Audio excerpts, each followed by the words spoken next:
विक्रमादित्य ने बेताल को फिर से उठाया और चल दिया। बेताल ने कहा, सुनो राजन, कालांतर में उज्जैन नाम की नगरी में हरिदास नाम का एक व्यक्ति रहा करता था। वह काम के सिलसिले में कुछ समय के लिए किसी दूसरे राज्य में गया हुआ था। हरिदास की एक बेहद सुंदर बेटी थी जो शादी के योग्य हुई तो वह हर समय अपनी बेटी के लिए उचित वर के बारे में सोचता रहता। एक रोज एक ब्राह्मण हरिदास के पास आया और बोला, मैंने सुना है आपकी एक बेहद गुणवान पुत्री है और वो शादी योग्य हो गई है। आप उसका विवाह मेरे साथ कर दीजिए, मैं उसे काफी खुश रखूंगा। हरिदास ने कहा, मैं अपनी बेटी की शादी उसी से करूंगा जो सर्व गुण संपन्न हो। ब्राह्मण ने कहा, मेरे पास एक ऐसा चमत्कारी रथ है जिसमें बैठकर पल भर में जहाँ चाहो वहाँ पहुँचा जा सकता है। हरिदास ने कहा, ठीक है, कल सवेरे उसे यहाँ लेते आना। अगले दिन वो सच में उस चमत्कारी रथ को ले आया। उस दृश्य को देखकर हरिदास भौंचक्का रह गया। दोनों उस चमत्कारी रथ पर बैठकर उज्जैन के लिए निकल पड़े। वहाँ पहुंचकर हरिदास को पता चला कि उसके बेटे ने अपनी बहन के लिए पहले ही लड़का ढूंढ रखा है और उसकी पत्नी ने भी अपनी बेटी के लिए दूसरा लड़का पसंद कर रखा है। हरिदास धर्म संकट में पड़ गया। तभी ऊपर से जा रहे एक राक्षस की नजर हरिदास की सुंदर बेटी पर पड़ी और वो उसे उठाकर ले भागा। हरिदास बेबस होकर रोने लगा। तभी उन तीनों में से एक लड़का बोला, मैंने इस राक्षस के बारे में एक किंवदंती सुन रखी है, वो जरूर उसे विद्यांचल पहाड़ी पर लेकर गया है। तभी दूसरे लड़के ने कहा, मेरे रथ पर बैठो और चलो, हम पलक झपकते ही वहाँ जा पहुँचेंगे। तभी तीसरा लड़का बोला, मैं शब्द भेदी तीर चलाना जानता हूँ, मैं उसे मार गिराऊंगा। बिना विलंब किए तीनों लड़के और हरिदास उस रथ में बैठे और उस राक्षस की खोज में निकल गए। भटकते भटकते वे चारों विंध्याचल पहाड़ी पर जा पहुंचे। तभी हरिदास की नजर उस विशालकाय दैत्य पर जा पड़ी। वो जोर से चिल्लाया, बच्चों, ये रहा वो राक्षस। दैत्य नगरी में मनुष्यों को आए देख राक्षस उन्हें मारने के लिए दौड़ पड़ा। उन तीनों लड़कों में से एक लड़का बेखौफ उस राक्षस की तरफ बढ़ा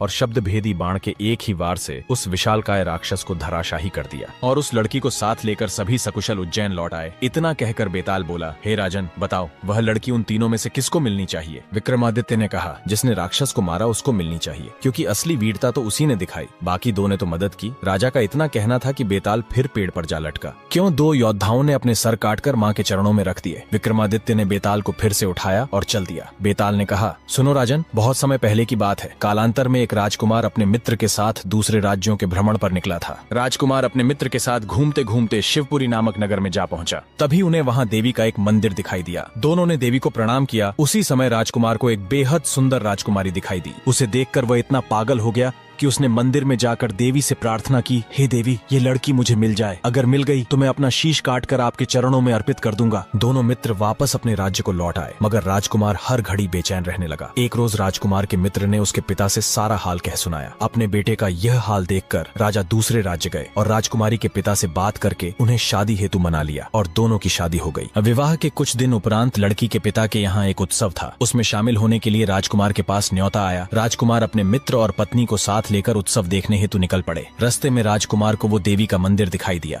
मंदिर को देखते ही राजकुमार को अपना वचन याद आ गया। अपनी मृत्यु को समीप देख राजकुमार ने अपनी स्त्री और मित्र को थोड़ी देर बाहर रुकने के लिए कहा और स्वयं मंदिर में गया और देवी को प्रणाम करके तलवार के एक ही वार से अपना शीश देवी के चरणों में अर्पित कर दिया। काफी समय इंतजार करने के बाद उसके मित्र को कुछ अनहोनी की आशंका होने लगी। वो मंदिर में गया और राजकुमार के शीश को जमीन पर पड़ा देख उसकी रूह कांप उठी। उसने सोचा कि यह दुनिया बहुत बुरी है, कोई यह तो समझेगा नहीं कि इसने अपने आप शीश चढ़ाया है। सब यही कहेंगे कि इसकी सुंदर स्त्री को हड़पने के लिए मैंने इसकी गर्दन काट दी। इससे अच्छा है कि मैं अपने प्राणों का त्याग कर दूं। इतना सोच राजकुमार के मित्र ने भी माँ के चरणों में आत्म बलि दे डाली। बाहर इंतजार करते करते राजकुमारी के सब्र का बांध टूट गया और वो मंदिर के अंदर आ पहुंची। अपनी आंखों के सामने अपने पति और उनके मित्र की बलि का मंजर देखकर राजकुमारी की अंतरात्मा झकझोर उठी।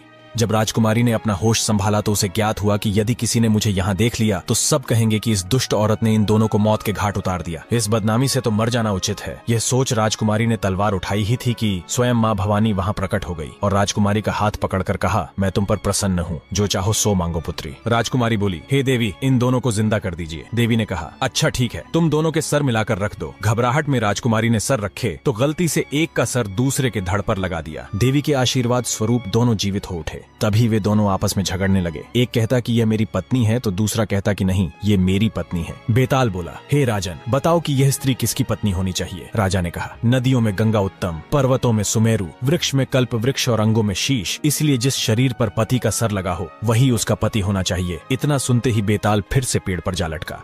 आखिर क्यों माता पिता ने हंसते हंसते अपने पुत्र की बलि दे डाली। विक्रमादित्य ने बेताल को फिर से उठाया और चल दिया। बेताल ने कहा, सुनो राजन, कालांतर में चित्रकूट नगरी का राजा एक दिन शिकार खेलने जंगल में गया। घूमते घूमते वह रास्ता भटक गया और एक पेड़ की छांव में जा बैठा। विश्राम करते समय राजा को एक ऋषि कन्या दिखाई दी। उसे देखते ही राजा उस पर मोहित हो गया। तभी वहाँ ऋषि आ पहुंचा और उसने राजा के आने का प्रयोजन पूछा। राजा ने ऋषि को पूरी बात कह सुनाई। ऋषि ने कहा, बेटा तुम क्यों जीवों को मारकर पाप करते हो? ऋषि की बात सुनकर राजा बोला, हे ऋषिवर, मैं आपको वचन देता हूँ, आज के बाद कभी भी शिकार नहीं खेलूंगा। राजा की परम त्याग भावना देखकर ऋषि बहुत प्रसन्न हुआ और बोला, राजन, मैं तुमसे बहुत प्रसन्न हूँ, तुम्हें जो मांगना हो मांग लो। राजा ने ऋषि कन्या मांगी और साधु ने खुश होकर दोनों का विवाह कर दिया। राजा जब उसे अपने साथ लेकर जा रहा था, तभी रास्ते में एक विशालकाय दैत्य ने दोनों का रास्ता रोक लिया। राक्षस ने राजा को धमकाते हुए कहा कि मैं तुम्हारी रानी को मौत के घाट उतारने जा रहा हूँ। अगर तुम चाहते हो कि यह बच जाए तो 7 दिन के भीतर एक ऐसे लड़के की बलि का प्रबंध करो जो अपनी इच्छा से बलि दे। और उसके माता पिता उसे मारते समय उसके हाथ पैर पकड़े। अपनी पत्नी को खोने के डर से राजा ने उस दैत्य की बात मान ली। वह रानी को लेकर अपने राज्य लौट आया और अपने दीवान को सब हाल कह सुनाया। दीवान ने कहा, महाराज आप परेशान न हो, मैं इसका उपाय करता हूँ। दीवान ने एक योजना बनाई। उसने 7 बरस के बालक की सोने की मूर्ति बनवाई और उसे कीमती गहने पहनाकर गांव गांव घुमवाया। कहलवा दिया कि जो कोई 7 बरस का बालक अपनी स्वेच्छा से बलिदान देगा और बलिदान के समय उसके माँ बाप उसके हाथ पैर पकड़ेंगे, उसी को यह मूर्ति और 100 गांव मिलेंगे। ये खबर सुनकर एक बालक राजी हो गया। उसने अपने माँ बाप से कहा, आपको बहुत से पुत्र मिल जाएंगे, मेरे शरीर से राजा की भलाई होगी और आपकी गरीबी मिट जाएगी। माँ बाप ने मना किया, पर बालक ने हट करके उन्हें राजी कर लिया।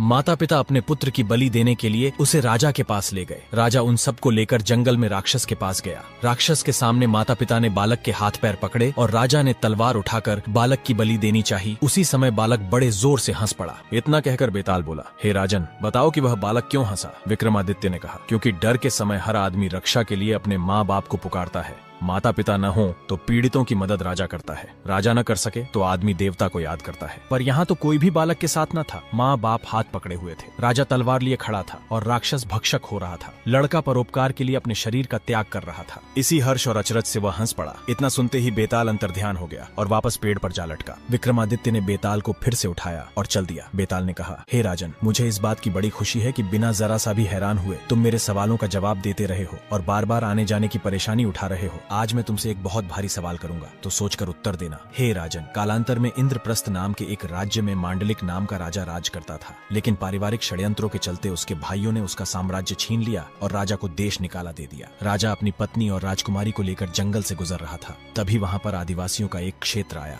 राजा ने रानी से कहा, तुम दोनों जंगल में छुप जाओ, नहीं तो ये लोग तुम्हें परेशान करेंगे। रानी और राजकुमारी जैसे ही जंगल में छुपे कि आदिवासियों ने राजा पर हमला कर दिया और राजा की मृत्यु हो गई और वो लोग वहाँ से चले गए। हमलावरों के जाने के बाद रानी और बेटी जंगल से निकल कर आई और राजा को मरा देखकर बड़ी दुखी हुई। रानी और राजकुमारी जंगल से भागकर एक तालाब के किनारे जा पहुंची। तभी एक साहूकार अपने बेटे के साथ जंगल से गुजर रहा था। जंगल में 2 स्त्रियों के पैरों के निशान और शाही दुपट्टा पड़ा देखकर साहूकार समझ गया कि ये दोनों कोई साधारण औरतें तो नहीं है, जरूर किसी राजघराने से है। साहूकार ने अपने बेटे से कहा, अगर ये दोनों स्त्रियां मिल जाए तो तुम किसी भी एक से शादी कर लेना। लड़के ने कहा, छोटे पैर वाली कम उम्र की होगी, उससे मैं विवाह कर लूंगा, आप बड़े पैर वाली से शादी कर लेना। साहूकार विवाह नहीं करना चाहता था, पर बेटे के बहुत आग्रह करने पर वह राजी हो गया और अपने पुत्र को वचन दे दिया। थोड़ा आगे बढ़ते ही दोनों को रानी और राजकुमारी दिखाई दी। साहूकार ने पूछा, हे देवी, आप दोनों कौन हो? रानी ने साहूकार को सारा हाल कह सुनाया। साहूकार उन दोनों को अपने घर ले गया। कुछ समय पश्चात साहूकार ने रानी से दोनों की शादी के बारे में पूछा तो वह मान गई, लेकिन तभी पता चला कि रानी के पैर छोटे हैं और पुत्री के पैर बड़े। अपने दिए गए वचनानुसार साहूकार ने रानी की पुत्री से विवाह किया और साहूकार के लड़के ने रानी से ही विवाह कर लिया और इस तरह बेटी अपनी ही माँ की सास बन गई। उन दोनों के आगे चलकर कई संतानें हुई। इतना कहकर बेताल बोला, हे राजन, बताइए माँ बेटी के जो बच्चे हुए उनका आपस में क्या रिश्ता हुआ? यह सवाल सुनकर विक्रमादित्य चक्कर में पड़ गए। विक्रमादित्य ने बहुत सोचा पर जवाब न दे पाए और वह चुपचाप चलते रहे। यह देखकर बेताल बोला,